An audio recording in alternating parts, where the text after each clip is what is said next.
नमस्कार विद्यार्थियों, स्वागत आप सभी का एक बार फिर से अपनी इस ऑनलाइन क्लास में, जहां हम बात करते हैं इतिहास विषय से जुड़े हुए बिंदुओं पर। इतिहास विषय से जुड़े हुए बिंदुओं की। और आज फिर से एक बार हम आप सबके सामने उपस्थित हैं इतिहास विषय के बारे में बात करने के लिए। देखिए, इतिहास जो है वो अपना एक महत्वपूर्ण स्थान रखता है, ये आप सभी को पता है। इतिहास क्या होता है ये हमने देखा, जाना। पिछली कुछ कक्षाओं में हमने इसके विषय में पढ़ा भी। सर्वप्रथम अगर बात की जाए तो इतिहास जो है वो इति प्लस हास शब्द से बना हुआ है, और उसी इतिहास को हम पढ़ने के लिए ऑनलाइन आए हैं, पढ़ाने के लिए ऑनलाइन आए हैं, आप पढ़ने के लिए ऑनलाइन आए हैं। जैसा कि आप सभी को पता है ही कि कोविड-19 की वजह से हमें ऑफलाइन पढ़ने का चांस अब नहीं मिल रहा है। तो जब तक वो सुविधाएं सुचारू रूप से व्यवस्थित नहीं हो जाती है, तब तक हमें इसी तरह से अपने अध्ययन को जारी रखना होगा। तो आज की इस कक्षा में हम एक नए बिंदु के साथ आपके सामने उपस्थित हुए हैं, और आज का जो एक बिंदु हमारे सामने है वो है राजस्थान के विषय में, पूरे भारत के विषय में अपना महत्वपूर्ण स्थान रखने वाला गुर्जर प्रतिहार। और ये जो गुर्जर प्रतिहार है, ये इनका शासन जो है वो 8 से 10वीं शताब्दी के बीच रहा था, यानी लगभग 200 वर्षों तक इनका शासनकाल रहा। लगभग 200 वर्षों तक इन्होंने शासन चलाया। उस समय जो गुर्जर प्रतिहार थे वो सबसे ज़्यादा शक्तिशाली शासक माने जाते हैं, क्योंकि त्रिकोणीय संघर्ष, जिसके विषय में हम अभी आगे पढ़ेंगे, आपने पिछली कक्षाओं में पढ़ा भी होगा। तो त्रिकोणीय संघर्ष जो है, उस त्रिपक्षीय संघर्ष में, त्रिकोणीय संघर्ष में सबसे शक्तिशाली अगर कोई शासक थे तो वो थे गुर्जर प्रतिहार। गुर्जर प्रतिहारों का प्रारंभ कहाँ से माना जाता है? मारवाड़ से। मारवाड़ जो वर्तमान में आज के समय में राजस्थान के जोधपुर, जैसलमेर, बीकानेर जो हैं, वो मारवाड़ क्षेत्र कहलाते हैं। उनको गुर्जर क्यों कहा गया? क्योंकि ये गुर्जरात्रा यानी गुर्जर देश से आए हुए थे। तो गुर्जरात्रा या गुर्जर प्रदेश जो है, वहाँ का प्राचीन नाम क्या है? गुर्जरात्रा है। गुर्जर प्रदेश को ही गुर्जरात्रा कहते हैं, और वर्तमान में गुजरात का कुछ हिस्सा जो है वो गुर्जरात्रा के अंतर्गत आता है। तो मारवाड़ और गुर्जरात्रा जो क्षेत्र है उसको मिला करके, उसकी वजह से वहाँ पर निवास करने की वजह से इनको गुर्जर प्रतिहार कहा गया। कहने का मतलब ये हुआ कि गुर्जर प्रदेश में रहते थे इसलिए गुर्जर कहलाए, और वहाँ के स्वामी होने की वजह से इनको क्या कहा गया? प्रतिहार। तो कुल मिलाकर इनको गुर्जर प्रतिहार कहने का मतलब क्या कि गुर्जरात्रा प्रदेश जो है वहाँ के स्वामी गुर्जर प्रतिहार कहलाए। अब इनका प्रारंभ जो अभी हमने देखा कि मारवाड़ से इनका प्रारंभ है, तो मारवाड़ में राजस्थान सहित कन्नौज और बनारस तक इनका शासन था, यानी यहाँ तक ही अपना शासन चलाते थे। कन्नौज और बनारस जो आज के यूपी में है। तो कन्नौज और बनारस जो है उस समय काल को अगर हम देखें तो कन्नौज और बनारस में, कन्नौज खास तौर से एक व्यापारिक केंद्र था, और वहाँ भौगोलिक स्थिति के रूप में भी वो सुदृढ़ था। और इन सब के अलावा उसका जो व्यापारिक सामर्थ्य था, यानी एक तरह से मान लीजिए कि संसाधनों के रूप में वो परिपक्व था, परिपूर्ण था। तो कन्नौज पर जिसका अधिकार होता था वो शक्तिशाली शासक माना जाता था। और गुर्जर प्रतिहारों का शासन भी कहाँ था? कन्नौज और बनारस तक, इसीलिए इनको सबसे शक्तिशाली उस समय माना गया। और त्रिपक्षीय संघर्ष जो है वो संघर्ष लगभग 100 वर्षों तक चला था, जिसमें गुर्जर प्रतिहार विजयी रहे। और गुर्जर प्रतिहारों ने इस त्रिकोणीय संघर्ष में, इस त्रिपक्षीय संघर्ष में विजय प्राप्त करने के बाद राजस्थान में अपनी शाखा डाली। और राजस्थान में जो अपनी शाखा इन्होंने डाली वो कहाँ डाली? राजस्थान में इन्होंने अपनी शाखा डाली मंडोर में। मंडोर कहाँ है? जोधपुर में। जैसा अभी हमने ऊपर देखा कि मारवाड़ क्षेत्र में इनका प्रारंभिक स्थान या प्रारंभिक शासनकाल माना जाता है, तो मारवाड़ का ही एक हिस्सा है जोधपुर। तो जोधपुर में इनकी प्रारंभिक राजधानी स्थापित की गई। और उसके बाद नागभट्ट प्रथम जो हैं शासक, यानी गुर्जर प्रतिहार के जो नागभट्ट प्रथम शासक थे, इन्होंने भीनमाल, जालोर में जाकर के अपनी राजधानी को स्थानांतरित कर दिया। यानी प्रारंभ में इनकी राजधानी क्या थी? मंडोर जोधपुर, और बाद में इन्होंने अपनी राजधानी कहाँ स्थानांतरित कर दी, भीनमाल जालौर में। तो नागभट्ट प्रथम जो है उन्होंने भीनमाल जालौर को अपनी राजधानी बनाया और 8वीं शताब्दी तक, नागभट्ट प्रथम के द्वारा 8वीं शताब्दी तक उज्जैन जो है वह शक्ति का केंद्र बना। उज्जैन शक्ति का केंद्र बना, इसका मतलब क्या हुआ कि कन्नौज और बनारस, जो अभी हमने ऊपर पढ़ा कि कन्नौज और बनारस तक इनका शासनकाल था, प्रसारित था। तो वो जो शासनकाल है वो नागभट्ट प्रथम के समय में उज्जैन शक्ति का केंद्र बन गया। शक्ति का केंद्र बनना मतलब अगर उज्जैन में किसी का शासन है तो वो शक्तिशाली शासक माना जाएगा। अच्छा, फिर बात आती है नागभट्ट प्रथम के पुत्रों की। तो इसके 2 पुत्र थे, एक था ककुट और दूसरा था देवराज। और देवराज तो इन दोनों ने ज़्यादा कुछ किया नहीं, लेकिन देवराज के जो पुत्र हैं वत्सराज, जिनको रणहस्तिन की उपाधि भी प्राप्त है, रणहस्तिन की उपाधि के नाम से भी जिनको जाना जाता है, वो वत्सराज एक प्रतापी शासक थे। किसके?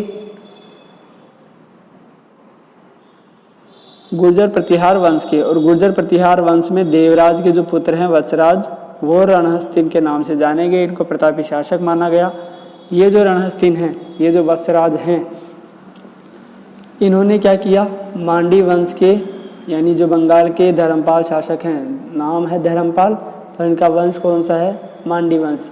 तो मांडी वंश के धर्मपाल को इन्होंने पराजित किया। जो अभी हमने ऊपर देखा था कि लगभग 100 वर्षों तक इनका शासन चला, इनका त्रिपक्षीय संघर्ष चला, तो उसमें बंगाल के जो धर्मपाल है उनको पराजित किया युद्ध में वत्सराज ने। और वत्सराज के पश्चात जो उत्तराधिकारी बने, जिन्होंने गुर्जर प्रतिहार शासन को संभाला, वो थे कौन, नागभट्ट द्वितीय। तो नागभट्ट प्रथम ने तो क्या किया, नागभट्ट प्रथम ने तो भीनमाल जालौर को अपनी राजधानी बनाया, और नागभट्ट द्वितीय ने क्या क्या कार्य किए, क्या क्या उपलब्धियां प्राप्त की, उसके विषय में अब हम देखेंगे। तो नागभट्ट द्वितीय जो हैं उन्होंने क्या किया, 816 में चक्रा युद्ध को हराकर कन्नौज को राजधानी बनाया। नागभट्ट प्रथम ने राजधानी किसको बनाया था, भीनमाल जालौर को, यानी जोधपुर जो मारवाड़ था वहाँ से स्थानांतरित कहाँ कर दिया था उन्होंने, भीनमाल जालौर को स्थानांतरित कर दिया था। और नागभट्ट द्वितीय ने क्या किया, कन्नौज को अपनी राजधानी बनाया, जैसा अभी हमने ऊपर देखा था कि कन्नौज और बनारस में जिसका अधिकार होगा। और ये किया कब, त्रिपक्षीय संघर्ष को समाप्त करके, यानी चक्रा युद्ध को हरा करके इन्होंने त्रिपक्षीय संघर्ष को समाप्त किया और कन्नौज को अपनी राजधानी बनाया। फिर अरब जो शक्तिशाली योद्धा थे अरब राष्ट्र के, उनको भी इन्होंने, यानी अरब आक्रमण को भी रोका और गंगा में अंततः इन्होंने जल समाधि ले ली। तो अगर प्रश्न बनता है कि किस शासक ने गंगा में जीवित जल समाधि ली, तो उनका नाम होगा नागभट्ट द्वितीय, जो कि गुर्जर प्रतिहार वंश से ताल्लुक़ रखते हैं। उसके बाद उनके उत्तराधिकारी की अगर हम बात करें तो रामभद्र जो है वो नागभट्ट द्वितीय के उत्तराधिकारी हैं, जिन्होंने मात्र 3 वर्ष तक शासन किया। उसके बाद उनके उत्तराधिकारी की और चलते हैं तो उनका नाम आता है मिहिर भोज, यानी रामभद्र के पुत्र कौन है, मिहिर भोज। और मिहिर भोज को आदि वराह और प्रभास, क्या नाम है, मिहिर भोज को आदि वराह और मिहिर भोज,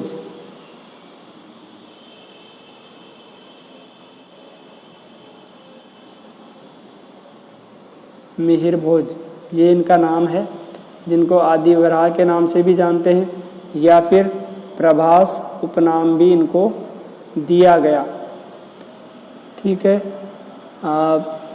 तो मिहिर भोज का शासन समय में जो है वो गुर्जर प्रतिहारों का चरमोत्कर्ष पर शासन पहुंचा, यानी सबसे ज़्यादा विकास अगर किसी के काल में किया तो मिहिर भोज के काल में किया।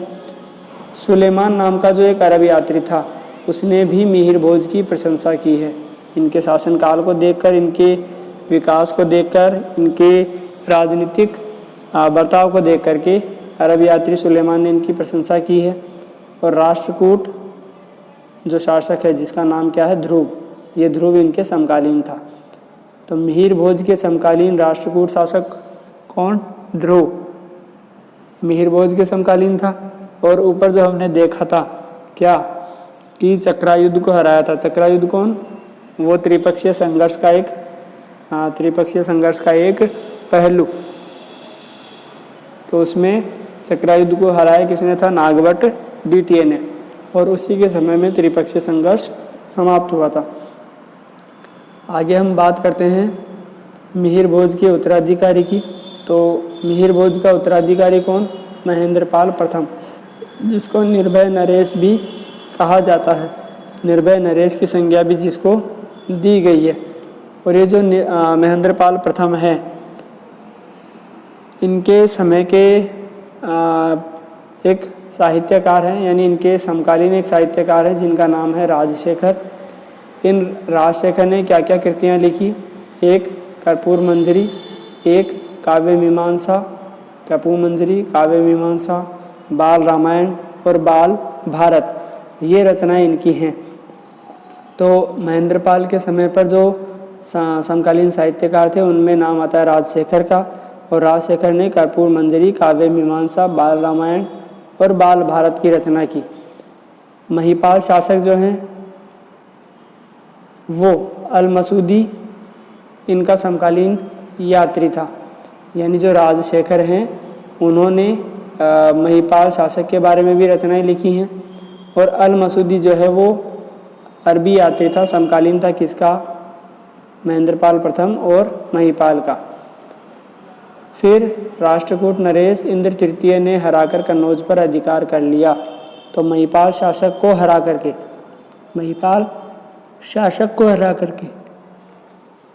महिपाल शासक को किसने हराया? इंद्र तृतीय ने। इंद्र तृतीय ने महिपाल शासक को हरा करके कन्नौज पर पुनः अपना आधिपत्य जमा लिया, पुनः अपना अधिकार कर लिया। अंतिम शासकों में मतलब जो गुर्जर प्रतिहार वंश हम देख रहे हैं, उस वंश का एक अंतिम शासक अगर हम देखें, अगर माना जाए तो राज्यपाल उसका अंतिम शासकों में उसकी गिनती होती है।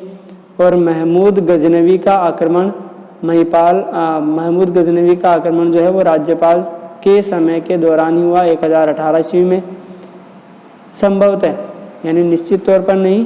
वैसे तो राज्यपाल का नाम आता है अंतिम शासकों में, लेकिन संभवतः अंतिम शासक यशपाल देव को भी माना जाता है।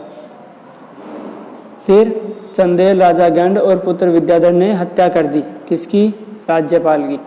यानी जो अंतिम शासक था गुर्जर प्रतिहार का, राज्यपाल, उसकी चंदेल राजा गंड और गंड के पुत्र विद्याधर ने हत्या कर दी। और इस हत्या के बाद हुआ क्या? गहड़वालों का कन्नौज पर अधिकार हो गया। यानी जिस क्षेत्र पर सर्वाधिक समय तक शासन किया प्रतिहारों ने, गुर्जर प्रतिहारों ने कन्नौज पर, उस कन्नौज पर अब अधिकार किसका हो गया? गहड़वालों का।